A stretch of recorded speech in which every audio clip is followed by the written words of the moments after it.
Woolly Story. Welcome to my cozy little corner of YouTube, where you can unwind and drift off to sleep while listening to some soothing bedtime stories. This is the perfect place for those who want to absorb new vocabulary while listening to bedtime stories before drifting off to sleep. So get comfy, relax, and let me help you drift off into dreamland. In the quaint town of Willowbrook, a group of 10 high school students eagerly prepared for a school trip. Led by their dedicated history teacher, Mr. Thompson, they anticipated a weekend at the ancient and enigmatic Ravenwood Castle, a place rich in history and local legends. Among the students were Emily, the bookworm with a keen interest in history, Jake, the jock with a hidden passion for art, Sarah, the class president and organizer, and Leo, the quiet introvert with a talent for solving puzzles. They joined their classmates, Zoe, Noah, Olivia, Max, Lily, and Ethan, who each possessed unique qualities and strengths that would soon prove invaluable. On the day of the trip, the students gathered in the school parking lot, their backpacks filled with essentials for the weekend. As they boarded the bus, the excitement was palpable. They chattered animatedly about the mysterious legends surrounding Ravenwood Castle.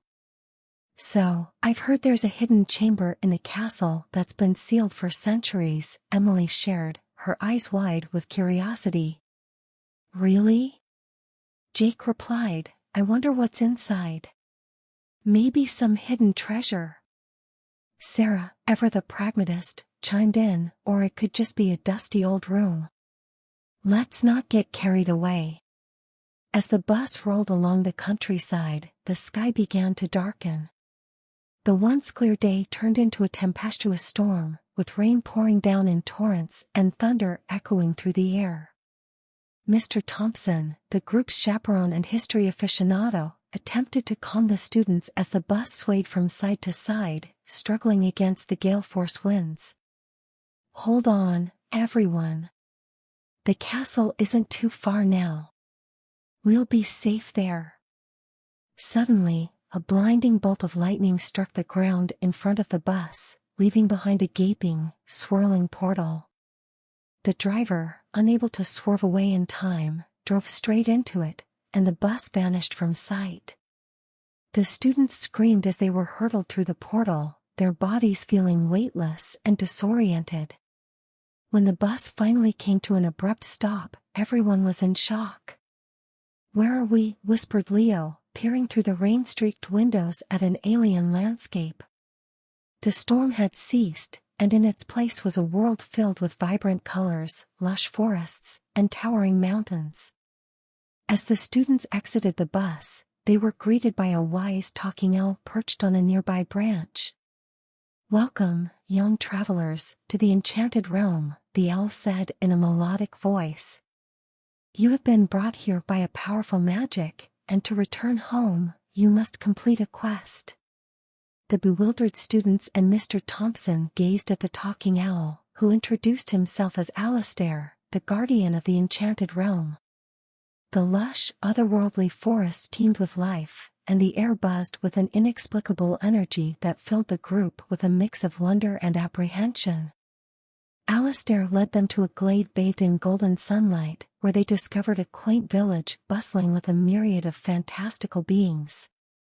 Elves tended to their gardens, while dwarves hammered away at their forges, and centaurs galloped across the meadows. "So, what's this quest you mentioned?" Jake asked, trying to mask his anxiety with a touch of bravado. Alistair sighed, "An evil sorcerer, Morvain, has cast a spell over this realm, intending to conquer it. To break his hold, you must retrieve the celestial amulet hidden within the treacherous labyrinth of shadows." The group listened intently, knowing that their only way home was to face the unknown dangers of the labyrinth. As they prepared for their journey, the villagers offered supplies and advice to aid them in their quest.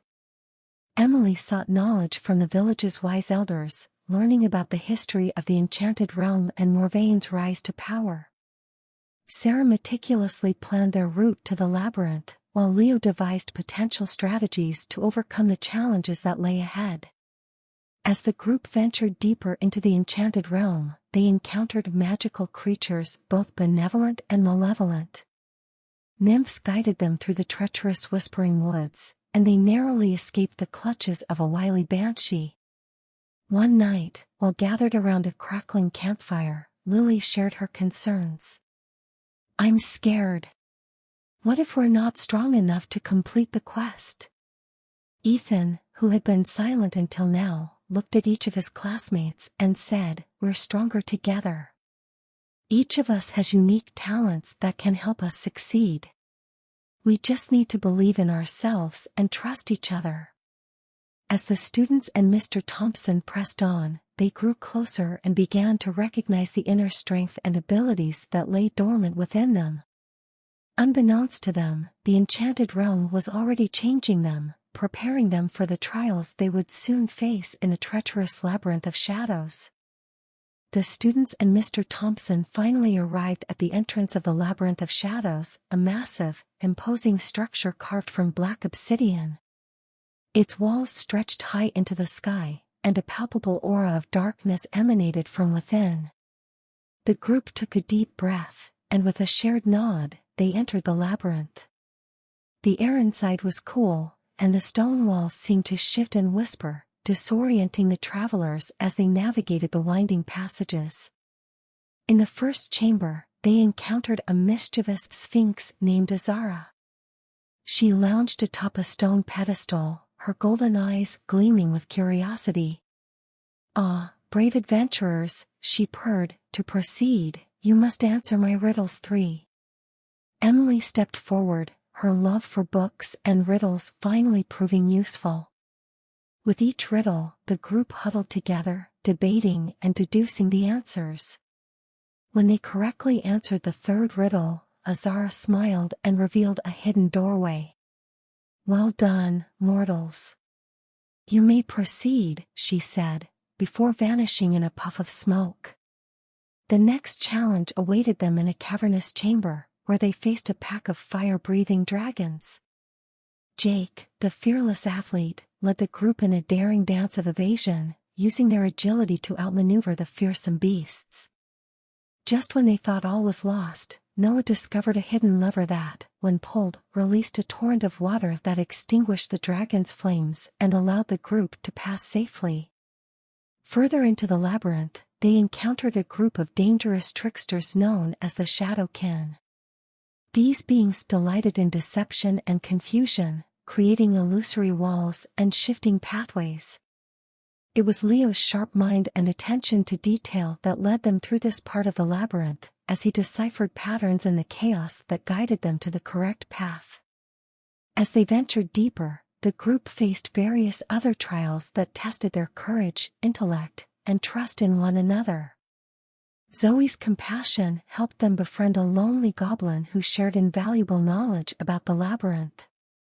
Olivia's keen senses detected hidden traps, while Max's resourcefulness helped them overcome seemingly insurmountable obstacles.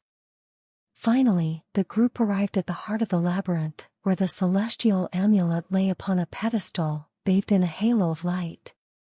As they reached for the artifact, they knew their quest was far from over. The most formidable challenge still awaited them, confronting the malevolent sorcerer Morvain. Exhausted but resolute, the students and Mr. Thompson prepared for their final battle, knowing that their newfound strengths and the bonds they had forged throughout their journey would be the key to their success and their ticket home.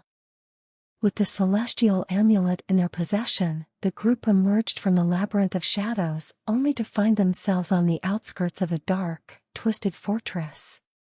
This was Morvain's lair, where the sorcerer plotted his conquest of the enchanted realm.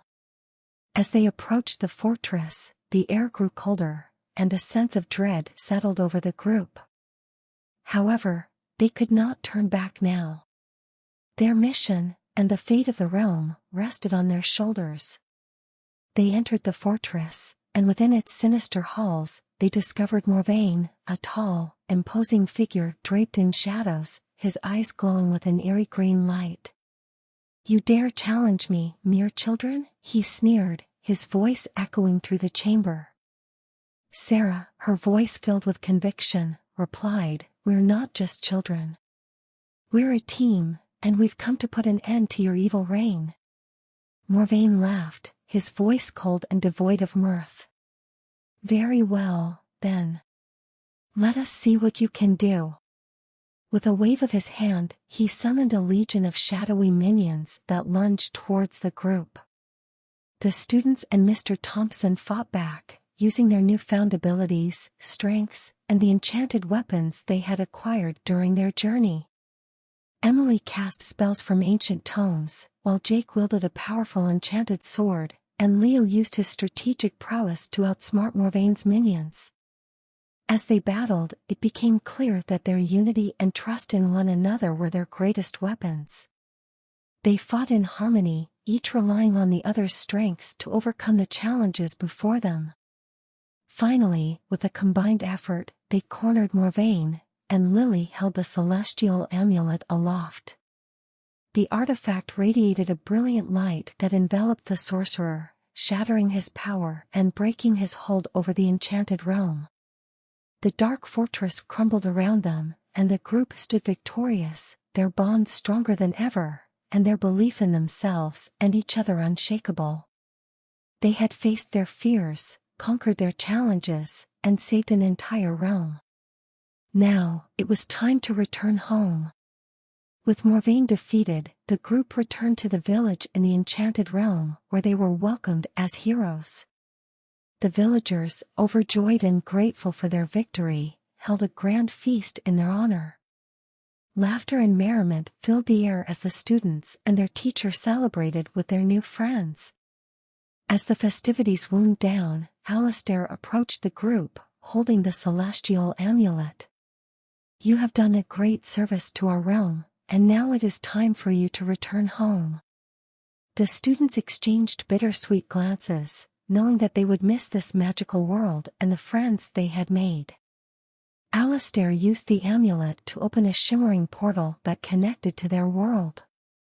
Before stepping through, Emily turned to Alistair and said, "Thank you for everything. We'll never forget our time here." Alistair smiled warmly. "And we will never forget you. The bravery and unity you have shown will be remembered for generations to come. Farewell, young heroes." With heartfelt goodbyes and promises to remember one another, the students and Mr. Thompson stepped through the portal, returning to their own world. Back in Willowbrook, the group found themselves standing in the school parking lot, the sun shining brightly overhead. It was as if no time had passed since their departure. As they hugged and smiled, they knew that their incredible journey had changed them all. The once shy Leo now confidently shared his ideas, while Jake discovered a newfound love for literature. Emily's fascination with history deepened, and Sarah learned to embrace the unexpected. In the days that followed, they shared their story with friends and family, who listened in awe and amazement. Many thought it was just a tale spun from their vivid imaginations, but the students knew the truth of their enchanted voyage. The bond between the students and Mr. Thompson grew stronger, as they had experienced something extraordinary that only they could understand. They formed a lifelong connection that transcended their differences and united them in a friendship that would endure the test of time. Years later, they would often reminisce about their journey to the enchanted realm and the lessons they had learned. Through it all, they would carry the memories of their incredible adventure with them, forever cherishing the courage, unity, and friendship that had shaped their lives in ways they never could have imagined. And that's it for tonight's story. I hope it made you feel all warm and cozy. Good night. Sweet dreams.